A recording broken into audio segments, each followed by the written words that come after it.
अस्सलाम वालेकुम जी। आज मेरी और हसीब भाई की डिस्कस हो रही थी। हम बहस कर रहे थे थोड़ी सी। अगले दिन मेरी एक कज़न के साथ भी हुई लाहौर जाते हुए रास्ते में। वो कहता जी नहीं फ़र्क पड़ता। मैं उसे कह रहा था कि बहुत फ़र्क पड़ता है नस्ल का, रैत बैत का। उसकी हरकतें और उसके काम बता देते हैं कि वो किसी अच्छे ख़ानदान से है या नहीं। तो फिर मैंने उसे एक मिसाल सुनाई, तो साथ ही कज़न मान गया कि इस तरह तो होता है, सही कह रहे हो। बाद में मिसाल कुछ यूँ थी। एक नवाब साहब थे, पुराने दौर की बात है। उनके पास एक बंदा आया। बंदा आके कहता जी मुझे किसी नौकरी पे रख लें, मुझे जॉब की सख्त ज़रूरत है।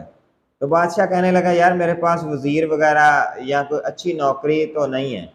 वो कहने लगा यार कोई भी नौकरी दे दो, मैंने आपके पास नौकरी ज़रूर करनी है, जो भी हो, अच्छी हो बुरी हो, मुझे नौकरी चाहिए, मैंने आपसे नौकरी लेके ही जाना है।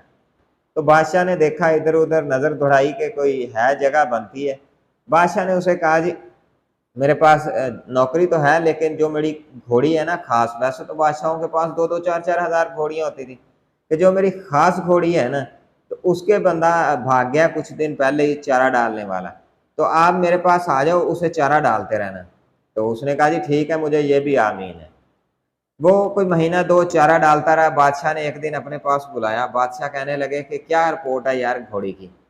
वो कहने लगा बादशाह बहुत अच्छी है, ठीक है, वेल है, लेकिन उसमें एक खामी है। बादशाह ने कहा अब खामी क्या है उसमें। कहता बादशाह सलामत ये नस्ली घोड़ी नहीं है। बादशाह ने कहा अब तुझे क्या हो गया, अभी कह रहे थे अच्छी है।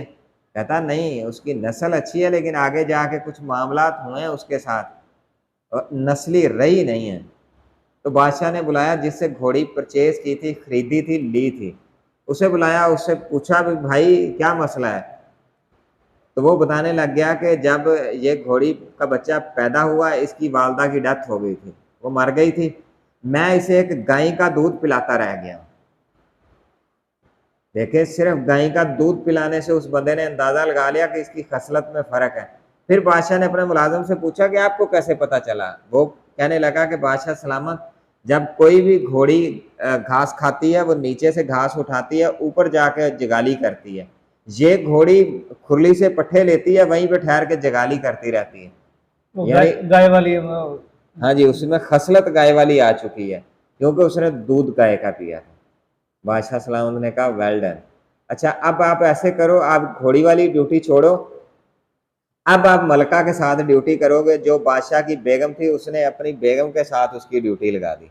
वो 2 महीने मलका की खिदमत में रहा। बादशाह के पास 2 महीने बाद जब बादशाह ने बुलाया, बादशाह ने पूछा हाल सुनाओ। अच्छा सॉरी भूल गया। जब उसने वो घोड़ी वाली बात बताई, उसने बादशाह ने उसे बहुत सारे इनामात दिए कि आपकी जो पेशन गोई है वो दुरुस्त हुई है। बादशाह ने उसे काफ़ी सारे इनामात दिए, तो वो खुश हो गया। फिर उसकी ड्यूटी मलका पे लग गई। जब 2 महीने बाद बादशाह ने उसे बुलाया कि हाँ जी सुनाओ, उसने कहा जी ठीक है, लेकिन नस्ली बादशाह की आपकी बेगम भी नहीं है, ये अब खान, उस पे बात आ हाँ गई। जी ये खानदानी मलका नहीं है। बादशाह बड़ा हैरान हुआ कि यार ये क्या बंदा, क्या चीज़ क्या है। उसने कहा जी ये तो आप उनके घर वालों से पूछें, मैं फिर बाद में बताऊंगा। उन्होंने जब अपने सास और ससुर को तलब किया, पूछा कि ये नस्ली बादशाह मलका क्यों नहीं है। मेरे मुलाजिम ने दावा किया आप दें। उन्होंने कहा जी हुआ ऐसे था, जब हमारी बच्ची पैदा हुई, हमने आपके वालिद के साथ उसकी बचपन में ही मंगनी वगैरह कर दी थी, लेकिन जब हमारी बच्ची थोड़ी सी बड़ी हुई, 5-7 साल की हुई, तो उसकी डेथ हो गई। तो हमने सोचा कि साथ की रियासत है, उसके साथ हमारे ताल्लुकात अच्छे होने चाहिए, तो इसलिए हमने उसे चुप करके दफना दिया, किसी को कानो कान खबर नहीं होने दी। हमने ये फिर अपने कमियों से बच्ची लेके पाल ली। उन्होंने वो बच्ची उनसे लेके पाल ली, जैसे मोची वगैरह होते हैं, उनके कोई कमी होंगे, उनसे उन्होंने बच्ची लेके पाल ली। अब उससे पूछने लगा मुलाजम से बादशाह कि तुझे कैसे पता चला। वो कहने लगा जी ये उतनी दना नहीं है जितनी दना मलकाएं होती हैं, और ये गुस्से की बहुत कड़वी है। मलका का मिजाज ऐसा नहीं होता। मैंने इसलिए देख के बताया था, जो ख़ानदानी बंदा होता है उसका मिजाज कभी भी इतना गर्म नहीं होता, वो इतने जल्दी कड़वाहट और गुस्से में नहीं आता, वो बहुत दनावर होता है। बादशाह ने कहा ठीक है, आपकी ये पेशिंगोई भी ठीक हो गई। उसे फिर बादशाह ने बहुत सारे इनामात वगैरह दिए। अब बादशाह ने कहा जी तीसरा टारगेट अब मेरा हो गया, आप मेरी खिदमत में आ जाए, आप मेरी खिदमत किया करें। वो बादशाह के पास आ गया, बादशाह की खिदमत करने लगा। 2-3 महीने बाद बादशाह ने पूछा, हाँ भी मेरे बारे में आपकी क्या राय है? वो कहने लगा, बादशाह आप भी कोई नस्ली बादशाह नहीं है। तो बादशाह कहता है, उल्लू के पट्टे तमीज कर, तेरा मैं सर कलम करवा दूंगा। कहता बादशाह सलामत, आप तस्दीक करें, आप खानदानी बादशाह नहीं हो सकते। तो बादशाह ने अपने बाप से पूछा कि अब्बा जी एक बंदे ने आज दावा कर दिया कि मैं नस्ली बादशाह नहीं हूँ, मेरी खसलतें बादशाहों वाली नहीं है। तो बादशाह ने कहा कि यार हमारा बेटा कोई नहीं था, हमने आपको एक कुम्हार से लेके पाला था, जो उनका मुलाजिम था, कुम्हार था, बर्तन वगैरह बनाता था, तो हमने उनसे लेके आपको पाला था, हमारी कोई औलाद नहीं थी। फिर बादशाह गया उसी मुलाजिम के पास, उसे पूछा भी तुझे कैसे पता चला भैनचोद मैं नस्ली बादशाह नहीं हूँ, बताओ तुम्हें कैसे पता चला कि मैं नस्ली बादशाह नहीं? उसने कहा बादशाह सलामत, जो नस्ली बादशाह होता है, जब कोई भी बंदा उसे कोई बात बताता है वो हीरे जवाहरात देता है। और जब मैंने आपको पहले घोड़ी वाली बात बताई, आपने मुझे इनाम में भेड़े, ऊँटे, गायें, घोड़े दिए। जब मैंने बादशाह मलका वाली बात बताई तब भी आपका यही रवैया था।